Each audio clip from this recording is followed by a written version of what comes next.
Everyone, जय माता दी सभी को। कैसे हैं आप लोग? माता रानी कृपा से स्वस्थ होंगे, यही उम्मीद है। माता रानी हमेशा आप लोगों पर कृपा दृष्टि बनाए रखे। तो अब गुप्त नवरात्र चल रहे हैं और हमें गुप्त नवरात्रों में क्या क्या करना चाहिए। गुप्त नवरात्र हर इंसान को ज्ञात जरूर होने चाहिए। बहुत लोगों को नहीं पता होता है कि गुप्त नवरात्र चल रहे हैं, इस टाइम नहीं पता होता है। और बहुत लोग गलती बहुत कर जाते हैं, मैं बोलना नहीं चाहती, बहुत गलती करते हैं। इस टाइम अपनी शुद्धता का पूरा ध्यान रखना चाहिए।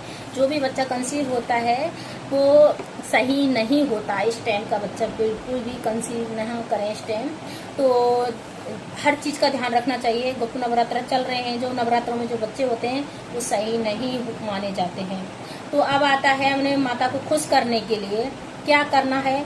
क्योंकि सबसे पहले माता की फोटो या फ्रेम हो या अष्ट धातु की मूर्ति हो, कोई भी मूर्ति हो, तो हमें कच्चे दूध से स्नान कराना है। अगर फोटो फ्रेम है हमारे पास तो हमें छींटे लगा देने हैं और माता से मन्नत मानते हुए, अपनी मन्नत है जो भी वो मांगते हुए हमें पूरा करना है और उनको भोग भी लगाना है। अब आता है कि गन्ने के रस से और वो आम रस से हम कैसे नहलाते हैं माता को। तो लक्ष्मी प्राप्ति के लिए हमें महादेव को भी गन्ने का रस चढ़ाते हैं, ये तो सारे लोग जानते हैं। सोमवार के दिन जो या अष्टमी के दिन गन्ने का रस जो भी इंसान चढ़ाता है, पंचमी के दिन भी चढ़ाया जाता है। तो जो भी जिसकी श्रद्धा है, जैसे भी ध्यान रख है, इंसान को याद है, तो महादेव पे भी चढ़ा के आ सकते हैं। और माता को तो अभी नवरात्र चल रहे हैं तो माता को तो आपको स्नान कराना ही है। तो थोड़ा सा गन्ने का रस या आम रस से माता को स्नान कराना है। और स्नान कराने के बाद अगर आपने अभी तक चौकी वगैरह नहीं लगाया है, क्योंकि गुप्त नवरात्रों में किसी को भी बताया नहीं जा सकता कि हम नवरात्रा कर रहे हैं या कुछ भी है, किसी को नहीं बताया जाता है। हम गुप्त के रूप में करते हैं। अगर आप चौकी ना लगाएं तो मंदिर में भी आप पूजा कर सकते हैं, अपने घर वालों को भी पता ना लगे हम क्या कर रहे हैं। और फिर आता है कि अगर आपने अभी तक कलश या नारियल माता के सामने नहीं रखा है तो या सप्तमी को अष्टमी को कहीं भी रख सकते हैं, कल भी रख सकते हैं। और जो आपकी मर्जी है उस हिसाब से एक नारियल माता के चरणों में रख देना है और एक कलश स्थापना कर देनी है। क्योंकि कलश का जो जल होता है वो बहुत अच्छा होता है और घर में उसके छींटे लगते हैं ना, तो घर में जो नेगेटिव लड़ाई झगड़े होते हैं वो निकलते हैं। कलश स्थापना इसलिए करनी चाहिए, जो उसके जो छींटे होते हैं हमारे घर में पॉजिटिव लाते हैं, इस वजह से हमें कलश स्थापना करनी चाहिए। और नारियल का जो प्रसाद है, लास्ट के दिन जो नवरात्र आएंगे हमें माता का भोग लगा के उसको फोड़ देना है और जल के छींटे माता को भी दे देने हैं। फिर सारे प्रसाद अपने पूरे घर वालों को बांट देना है।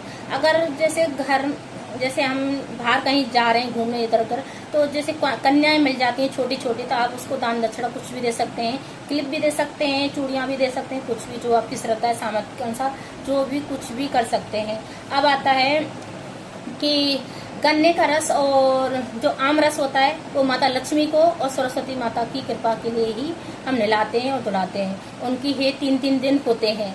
तो 3-3 दिन माता लक्ष्मी के और सरस्वती के होते हैं और बाकी दिन 10 विद्याओं के होते हैं। तो अब आता है कि हमें कमल जल से कैसे नहलाते हैं माता को। तो कमल गट्टे का जो एक बीज आता है वो उस 1 लोटा जल ले लें, उसमें कमल गट्टा डाल के कमल जल बन जाता है, उससे हम माता को स्नान करा देते हैं। इससे भी, और एक कपूर को भी पीस के और 1 लोटे जल में हम डाल के माता को नहला देते हैं। तो इससे जो भक्ति में हमारी में जो रुकावट आती है, जो हमको सफलता नहीं मिलती है, उसके लिए वो साधक सफलता की प्राप्ति करता है। ऐसे नहला के माता को अगर हम इस टाइम नहलाते हैं माता को कमल गट्टे के जल से और कपूर के जल से अगर हम माता को नहलाते हैं, वो साधक अपने सदमार्ग पर जाना स्टार्ट कर देता है। भक्ति मार्ग में उनका मन लगने लग जाता है। अगर आप कर सकते हैं, अगर किसी को भक्ति के प्रति जाना है तो इस प्रकार से कर सकते हैं।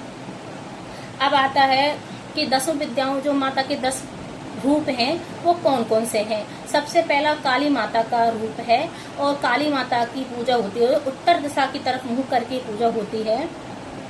फिर आता है कि तारा माता की पूजा, जो कल थी, दूसरा दिन था नवरात्रों में, तो तारा माता की हमने पूजा की है और वो भी बहुत अच्छी, जैसे एक बहुत पॉजिटिव होती है, हमें ये भी बहुत करना चाहिए। वैसे ये देवी ज्ञान की और मुक्ति की देवी होती हैं, का प्रतीक होती हैं। ज्ञान, हमारे ज्ञान को भंडार, मतलब जो बच्चों के लिए पढ़ने वाले बच्चे हैं उनको तो पूजा जरूर करनी चाहिए थी, या ऑफिस में जाते हैं और ये सभी लोग करें तो और भी अच्छा है कि ज्ञान के प्रतीक की देवी हैं तो करना चाहिए। अब आता है तीसरी माता, त्रिपुरी सुंदरी माता। ये देवी हमारी सुंदरता को और प्रेम के प्रतिनिधित्व को प्रेरित करती हैं।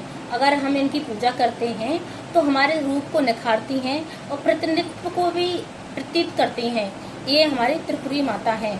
अब आती है भुवनेश्वरी माता। ये देवी ब्रह्मांड को और सभी प्राणियों की देवी है।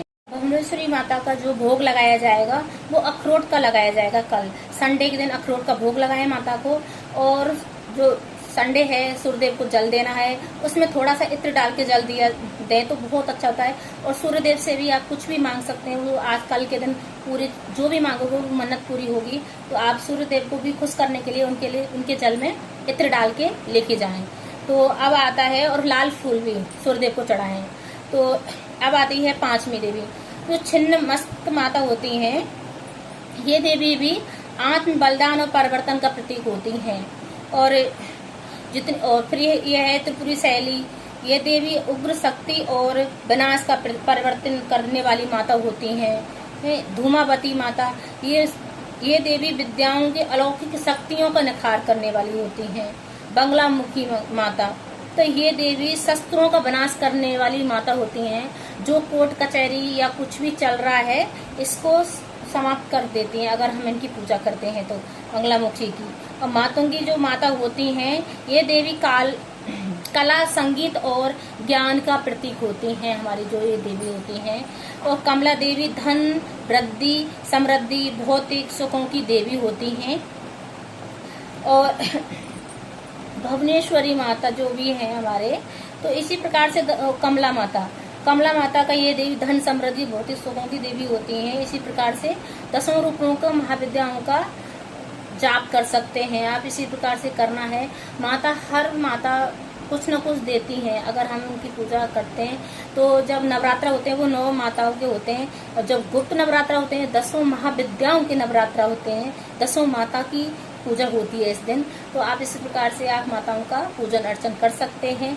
अगर आपके टाइम थोड़ा सा भी टाइम है तो पूजन अर्चन कर लें, कोई दिक्कत नहीं है। मंदिर में भी प्रतिमा है तो उसका भी पूजन कर सकते हैं। रात को उनके एक माला भी कर सकते हैं। तो सारे लोग सो जाएं उसके टाइम आप माला जाप कर सकते हैं। 10 विद्याओं में अगर हम थोड़ा सा भी कुछ करते हैं, जो करने वाले तो बहुत कुछ कर रहे हैं इस टाइम, बहुत सिद्धि के मंत्रों की जाप होती है। जो भी हम करते हैं वो बहुत सिद्ध होते हैं, बहुत जल्दी होता है। अगर मेरी वीडियो थोड़ी सी यूजफुल लगी हो, लाइक करें, शेयर करें, सब्सक्राइब करें। जय माता दी। हर हर महादेव कमेंट में जरूर लिखें। जय माता दी।